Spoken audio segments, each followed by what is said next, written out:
Let me ask you something. Are you getting everything out of your rent-to-own business? If you're not an A-Pro member, then the answer is probably no. Look, advocacy is A-Pro's bread and butter.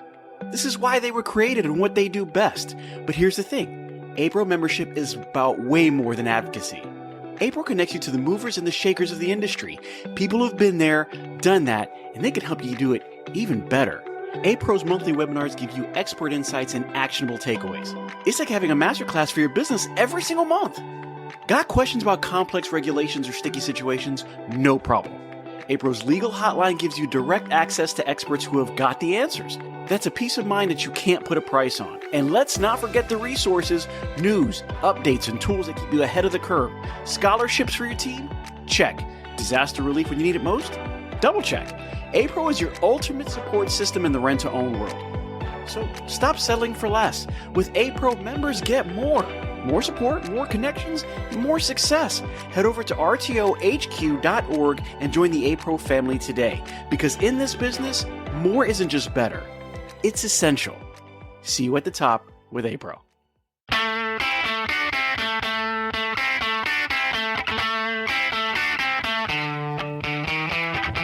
Hello, everybody. It's the RTO Show, and today it's Danny and Pete talking about not putting a cap on your potential. A cap on the potential for the cap. What's the cap, Captain? It used to be 1 million. Where are we looking at right now? Well, Pete, you and I discussed after the Indiana show, the presentation with Dan Fisher and Pat from Magic Rentals. $2 million is not that far of a reach when you really think about it. $2 million man, Dan Fisher. Yeah, exactly. And, I'll tell you what, it really put a different perspective of my opinion on looking at certain stores. And not for nothing, even Larry Pivotal used to say it all the time. What's the potential? It's making this, but what's the potential? I know he's made comments about one of my stores that this store should easily have 800 customers or whatever. I used to think, I don't know. We could, but of course, it always comes down to, do you have the right manager? And I think Dan even said that too. That's the important thing. Is do you have the right manager? Do you have the right team? Well, we're constantly limiting ourselves for no apparent reason.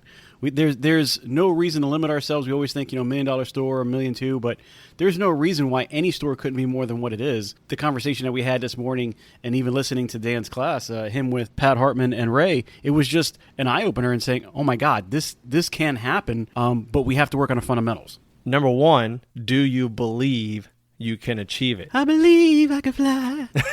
But it's so true. If you don't believe that you can take your store to a certain level because of the demographics, the geographic of where it's at, I'm in a hard side of town, I'm in a small population town, is never going to get there. You're right. You never are going to get there because that's your mindset. But it's amazing how someone can go into any location and say, watch me blow it up. And they might not even have the same fundamental experience as the guy who said that it can't be done. But they just believed it so much that they're willing to do whatever it takes to get there. Well, in our experience, how many times in the last year or so have we put the right manager in a difficult location and it's completely turned everything around? And you think, man, I don't know if it can get any better, or I don't know if this situation is going to be any better than what it is right now from where it was. And then you put the right person in there and they completely shock you and then turn it on its ear. And you're like, why did I put a cap on that? Why did I think that they couldn't do exactly what they're doing right now? So I do think it starts fundamentally with the culture and the crew. But I got to say, I'm going to look inside and say, maybe it's me. Maybe I'm putting a cap on them, and then I hold them to the expectation of that cap. When the truth is, I got to believe it, and then I've got to find somebody who understands that vision, that I believe it, and I know that they can do it, and get them to believe it, get them to buy in on that. Well, it's definitely partly our fault in upper management because we need to set that expectation. That's our job. Our job is to set the expectation and set goals, and once we meet them, push it again even further. Absolutely. Because there should never be a cap. There shouldn't be a why can't we get it to 1.5? Why can't we get it then to 1.7 and then 2 and then to 3? Why are we shooting for 500 customers and not shooting for 1,000? And of course, every company in this industry is a little different. I know Aaron's runs on a lot higher customer volume than the normal week-to-week rental company does, but I think it comes down to the vision and then executing that vision and getting the team to buy into it, which you just said is about the culture. And I think that's so important in this day and age of really getting the team, the managers, to rally and buy into it. And that's a must. They have to buy into it. No ifs, ands, or buts. Well, I think buying into it is a big part for all of us all around, because I'm going to say the truth is this. He said that it started with a meeting that they had, and it was kind of like that eye-opening meeting, like, why aren't we investing in the people who are doing very well? And then we turn around and we invest all this time on stores that maybe aren't doing so well. It takes an equal footing in both areas. You can't just look at a store and go, okay, they're not doing well, I'm going to put all my attention here. But why aren't the other stores doing better? Well, maybe because we're not putting that focus on there like we should. And I think now that we have a good idea of what it can happen and what can be executed when you look at something and go, hey, you know what? I'm putting a good amount into this, but what if I put a great amount into this? What if I believe, and then I get my GM to believe, and then we get a crew to believe, and that works out? So today I wanted to cover the fundamentals of what, Dan and his crew talked about, the basics on how to make a $2 million store. Well, take it away. What do you think those fundamentals are? All right, so belief. Number one was belief. You said it, I said it, we got to believe it can happen. $1 million store is not the greatest thing anymore. I mean, everybody used to be big, right? There used to be the highest paid actor until they weren't the highest paid actor. Used to be the highest paid athlete till they weren't the highest paid athlete. Used to be the most important person in the world till they weren't, right? Microsoft used to be the biggest, then they weren't. Somebody used to be the richest guy, and then they weren't. And it was because the other people that were underneath them that hadn't reached their potential yet didn't let somebody else's top potential earning stop them from being what they wanted to be. So, hey, you know what? This guy's the richest guy in the world, but I'm not going to let that change my view of what I want to do with my businesses and me being an entrepreneur and getting all the investments that I need to get. Oh, all of a sudden now I'm the top dog? That's how it works. And then somebody else comes up behind it, and you have to be hungry for it. So I'm going to say belief and hunger are going to be the first things that I've got to swallow and say, that's what I've got to show my guys. And then from that, I've got to find a GM who believes that, and get them to believe in their working and their hard work, and getting to believe that they can call upon the people that they have working for them to buy in and get that together. So the best thing that we can do first and foremost is believe, and then build a crew around that belief that's going to be successful. Yeah, I mean, that is the most important fact. Anybody who's been in this industry will always tell you it's all about the people. It's all about the people in the store. It's all about the person running it. It's all about the upper management. It's all about people in general. And what comes after belief and drive and hunger is, in my opinion, more importantly than anything, is then customer rapport. You have to be a dynamic, outgoing person to put yourself out there. If you're going to grow your company, your store, you have to be the guy out there shaking hands and kissing babies and being the face and not being afraid of being the face, whether it's digitally online or in person. I mean, that's the thing. You're going to have to be that person. You're going to have to constantly be putting yourself out there. Come talk to me. Come see me. I want to do business with you. I'm going to take care of you. Being at the football games, being involved in the community, it's commitment of achieving that goal after you believe and have the hunger for it. Well, I think you have to have the belief. You have to be willing to go out there and get it, and you have to have that hunger. So I would say, in my opinion, you have that top dog status, like, I can do better. I believe that I can do better. I'm going to surround myself with people who can do better, and then I'm going to show them how to do it. And in showing them how to do it, you really get them out of their comfort zone and being comfortably uncomfortable. And I think with that training, it gets people involved to see the results and the fruits of your labor together as a team. And man, I think that would just skyrocket anybody to do way more. I mean, nobody has to stop at 2 million, and just because you're not at 2 million doesn't mean you're not doing a great job. It's never that you're not doing a great job or you have to be here to do a great job, but we always want to set our sights on the stars so we can hopefully land on the moon. Somebody said that the other day. Absolutely. And let's talk about the training. The training doesn't happen in the introductory period of you entering the company, the industry, the store. The training is constantly happening. 29 years between the two of us, and we're training and learning ourselves. We're never not growing. We're never not adapting or evolving. So the training is a consistent thing inside the stores on a daily basis. And here's another thing. As a store manager, if you really want to get to that next level from 1 million to 2 million, you're going to have to learn to actually manage. And what I mean by that is, as we all know, a lot of store managers are doers. They're very heavily involved in the day-to-day activity. They're involved in their daily credit. They're involved in the daily marketing, involved with the daily sales, involved with the daily showroom, merchandising, inventory, all that stuff. And I think that's a good thing in the beginning, but I think that's the too much involvement is going to also kind of limit you to break through that roof of getting to that next level, because at some point you have to learn to take a step back and hold people accountable of delegating tasks and make sure they're getting the task completed. That comes with training and trust. Trust that those guys and girls are going to get the job done in your place, because you can't do it all. You're only one person. That's why it's called teamwork. Let's take a quick break. Hey everyone, it's Pete Shau here from the RTO Show podcast, and I want to tell you about a company that's making a real difference in the rent-to-own space. Wow Brands. I've seen firsthand how they approach marketing. And let me tell you, it's not just about ads. Wow Brands builds complete digital ecosystems designed specifically for the rent-to-own industry. Their e-commerce and lead generation strategies are built to bring in qualified leads. And did I mention that they are actively working with the rent-to-own industry while also being members of APRO and TRIB? Listen, these folks are passionate problem solvers. They don't just slap something together. They design, build, and scale the kind of digital retail tools your business needs and your customers actually want. So if you're serious about growing, reach out to Wow Brands at wowbrands.com. I trust them, and I think you will too. So going back to one of our previous episodes, Rent to Own 101, when we're going over stuff, there's a basic view. And then as we go further into it, we talk about these more detailed, more dialed in views. We had a question from Rick who sent us an email and said, why do managers fail in the RTO industry? And I think one of the biggest answers that I could give is probably that right there. A lot of the managers know how to do the job. And unfortunately, they don't know how to manage through the job. And so they put a lot of it on their back and they do a lot of it themselves. And without really managing, without getting your team invested, without, everybody from the DT with the delivery technicians all the way up to your system manager, everybody has a specific role that they play, but that's not their only role. And they have to be able to be rounded and invested into the goal of what the core values, as Dan said, of what the store is trying to do. And I honestly believe one of the main reasons why some managers fail in the RTO industry is because they're pulling all the weight.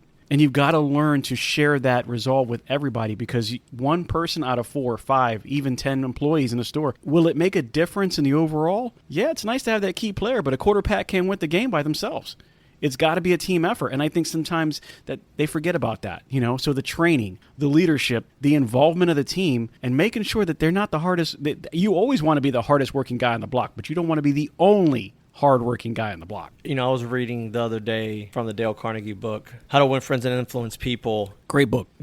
And, one of the things in that book that talked about was managing managers. Like, how do you, that's what I got out of it. But basically, you can lead people, but how do you develop leaders? And as upper management, as a divisional manager myself, I question myself a lot. Like, I think I do a great job of delegating, enforcing, reassuring, supporting. But I question myself on the ability, like, am I training my managers to be better managers? Or am I just delegating tasks and having them execute it instead of showing them this is how you delegate a task, this is how you follow up with that task, etc. You know I'm trying to get at, Pete, right? Like, it's just, I think the whole key of the thing is that we learn how to do all the positions as we're moving up, right? I learn how to, as a DT delivery technician, I learn how to deliver, I learn how to wrap, I know how to put in a truck. Then I go up to accounts and I learn how to call an account and how to handle that. And I go up to assistants and I know how to do services and do customer relations. But never in there does somebody really say, hey, this is how you manage people, not your actions. And managing people it takes a very skilled person to learn that. I mean, we're learning that every day. We went to the Dale Carnegie class. Thank you, Rent King, for that. But that was a huge eye opener for me. And you know that. I mean, I'm a very old school, and I saw things in there, and I was like, oh my God, I need to evolve. I could get better. And one of the things that I think that we can do, I'm going to say that myself, is that I can train people better on how to manage their crew better than they have been. It's not just a relationship thing in the sense that, hey, how are you? How are the kids? And it's great. You also have to be able to interact with them, get feedback. You've definitely got to be able to correct the actions. Honest feedback without repercussions. Exactly. And you know what? Because if you're doing something wrong, you always want to be able to say, you know what? I might actually be doing that wrong, or you might have a better way to do it. Let's follow that train of thought. And if they don't, you follow the train of thought and you say, this is why it's not good. Let's go in a different direction. But you have to be willing to grow and change as a person. And I definitely believe that you have to have these honest conversations. And you also have to manage people, but show them how to manage people. That could be another reason why some managers fail. I forgot which book it was, but it was a different leadership book, and it said the 2 most valuable phrases a leader can say is 1, I'm sorry / my fault, and 2, Thank you. That's the Thank two you, most. Danny. I appreciate that. But it's true, as you said, as you're coming up, as you did the DT work, the account manager, you were learning every position. And then through the ranks, you even started learning how to manage customers, how to manage employees to get tasks completed. But in that process, let's ask ourselves, has anybody ever forced you to train your replacement before moving up? You know, I did have some good DMs at some points in time that had me train people, but not with the mindset that I'm training them because I'm replacing myself so that I could do better. It was always, you're training this person with some kind of incognito understanding that you don't know where they're going to go or what they're going to do. And I believe that becomes the open and honest feedback. I should have known, and I should expect to tell the guys that work for me, hey, I want you to train this person to be just as good as you are, or not better.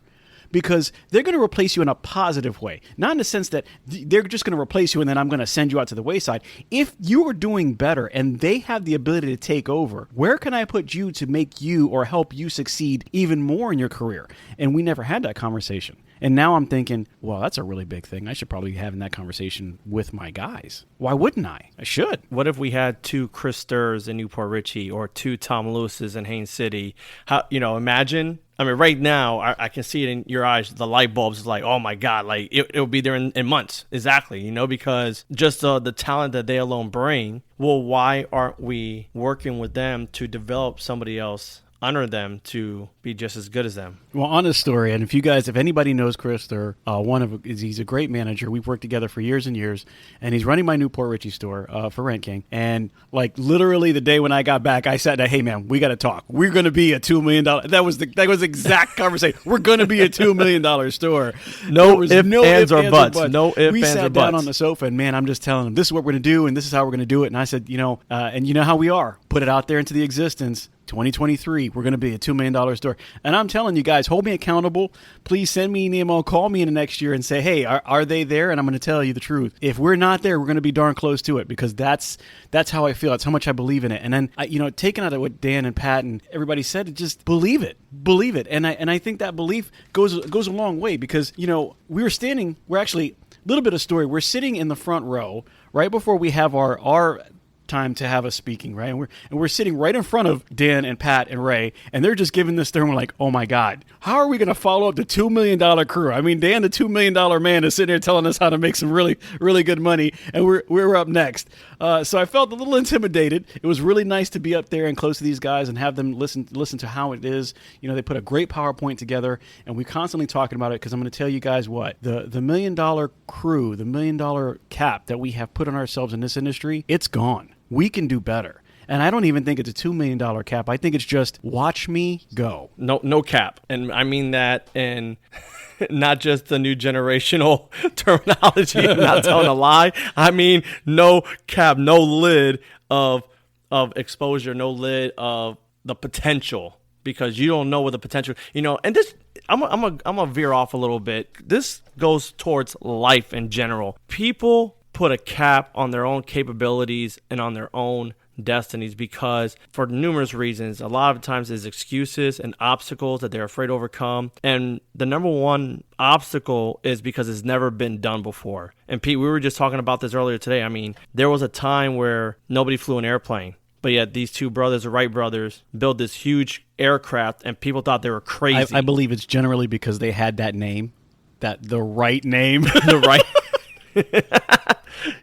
but they thought they were crazy, and that if we were destined to fly, then we would have wings. Men aren't supposed to be flying, but now look at all the aircrafts there are out there. We were told one day that we were going to have computers in the palm of our hands. Nobody really believed that. Now we do. Now we have cell phones that have the capability of all the computer technology in the palm of your hands. FaceTiming, the social media, the web, all this stuff that never existed before. And all these people that created it, they were crazy, or that they were delusional because, you don't know, it's never going to happen. Now look at what the world is. So you shouldn't ever limit yourself. If you believe it, achieve it, go get it, and go after it. I think that we, as a whole, as a group, are always fearful of the unknown. And of course, being fearful of the unknown is a human trait. But we also have to be willing to be the pioneers, right?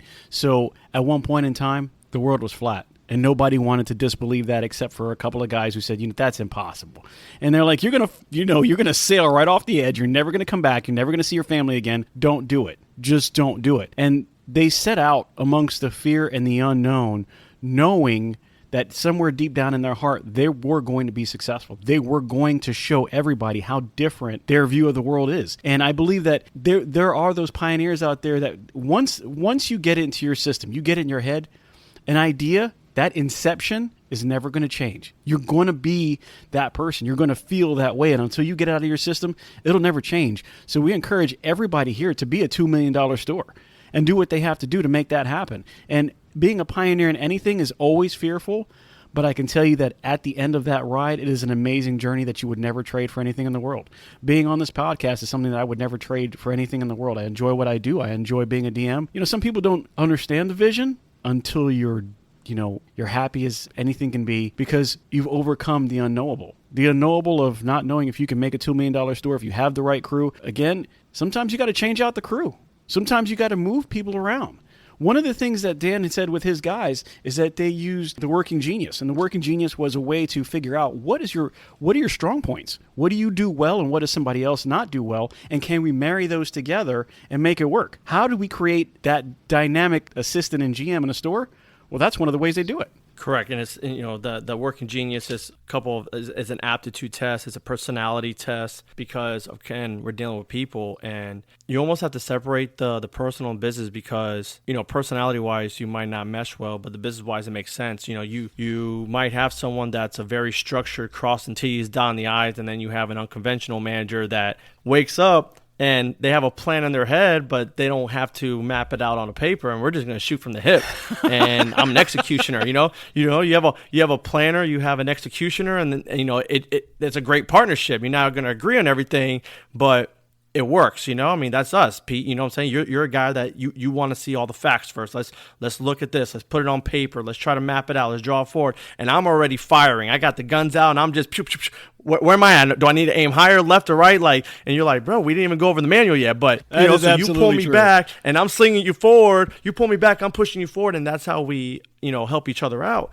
And that's how the stores need to be. And we say this all the time. Every store needs a good 1-2 punch. GM with a very solid assistant. The GM and the assistant should be opposites to balance each other out. If you have a very credit-minded store manager, that assistant should be a dynamic sales associate, and vice versa. If you have a great store manager that's sales minded, then that assistant needs to be very credit collection minded or operational minded, however you want to balance that teamwork out, because again, you can't do it all on your own. But even if the personalities aren't there, that operational analytics right there will help you move the ball forward. And let's talk about that. So you have the belief. You believe you can do it. You got the drive to want to do it. You have the personality to be out there. But then it also comes down to the next step is the culture in your store. You have to change it, and you have to talk about it every single day, and that's part of the team buying into your vision. But it's setting that tone every single day that we're going to get rents, we're going to get sales, we're going to drop credit, we're going to make the floor look awesome, we're going to be the best there is every single day in and day out, and making the team buy into that culture, being uniformed, looking good, looking sharp, positive attitude, smiling all day long, high-fiving every hour. Where are we at? You got to set that tone and draw in the culture. Everybody has to be into it. They have to want to be a part of it, and then the success will come. It's days that turns into weeks, the weeks that turns into months, month that will turn into the year, and that's where you'll get the overall results. I couldn't agree more. It's something that you have to stay with all the time. And if you don't stay with it all the time, you're going to see dips and trends that are just not consistent. You have to believe in it. When you believe in it, you have to stay with it. Sometimes we get excited and we get those dreams and we're like, yeah. When the first thing happens, we kind of we lose a lot of steam.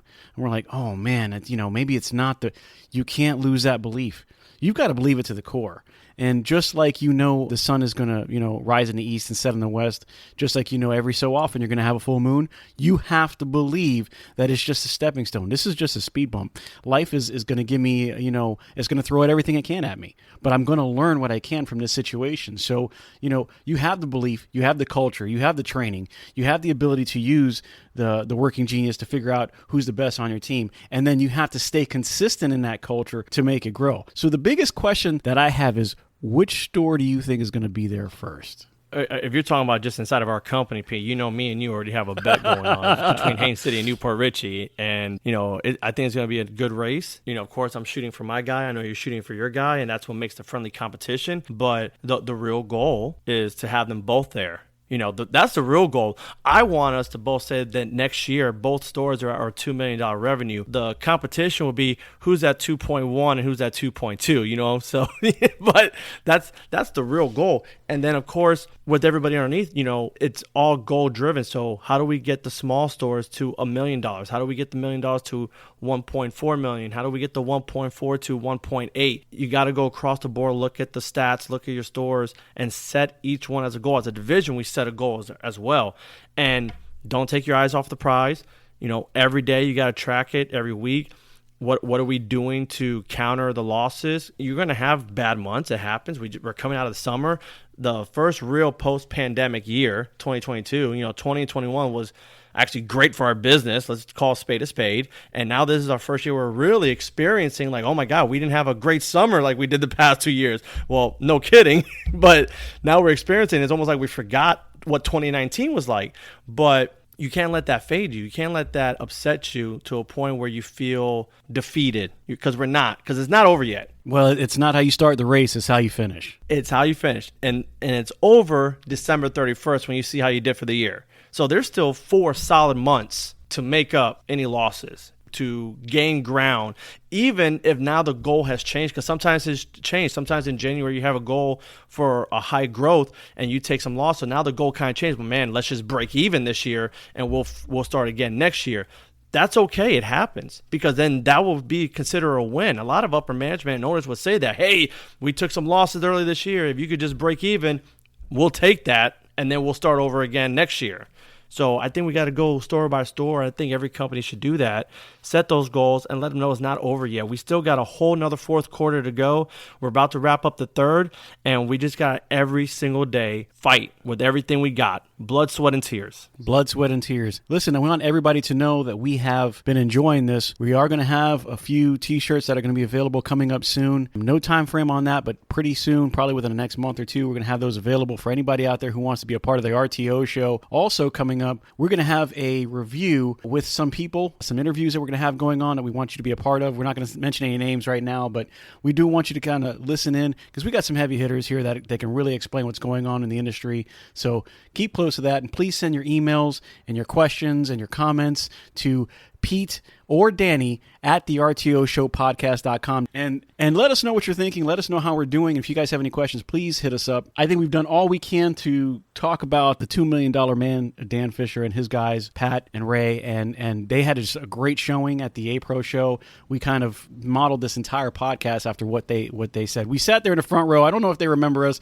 but we were pointing you guys out, asking questions, because we were just, in awe of everything you guys are doing, and we really appreciate all the knowledge you've shared with us. And don't forget, guys, in about 2.5 weeks, September 26th, 27th, FRDA in Tampa, Florida, we will be there representing Ranking, representing the RTO show. We will love to talk to anybody that wants to talk to us, bounce ideas off your heads, our heads, what's working, what's not working. Of course, there's going to be vendors there with great deals to set us up for the fourth quarter. I'm looking forward to seeing everybody there. So I did create an event on our Facebook. Go ahead and like it, share it, talk to us about it.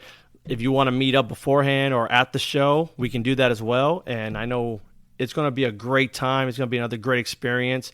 And we'll probably do a recap of that like we did with the Indiana show. You guys have a great week, and we will catch you later. This is Danny and Pete on the RTO show.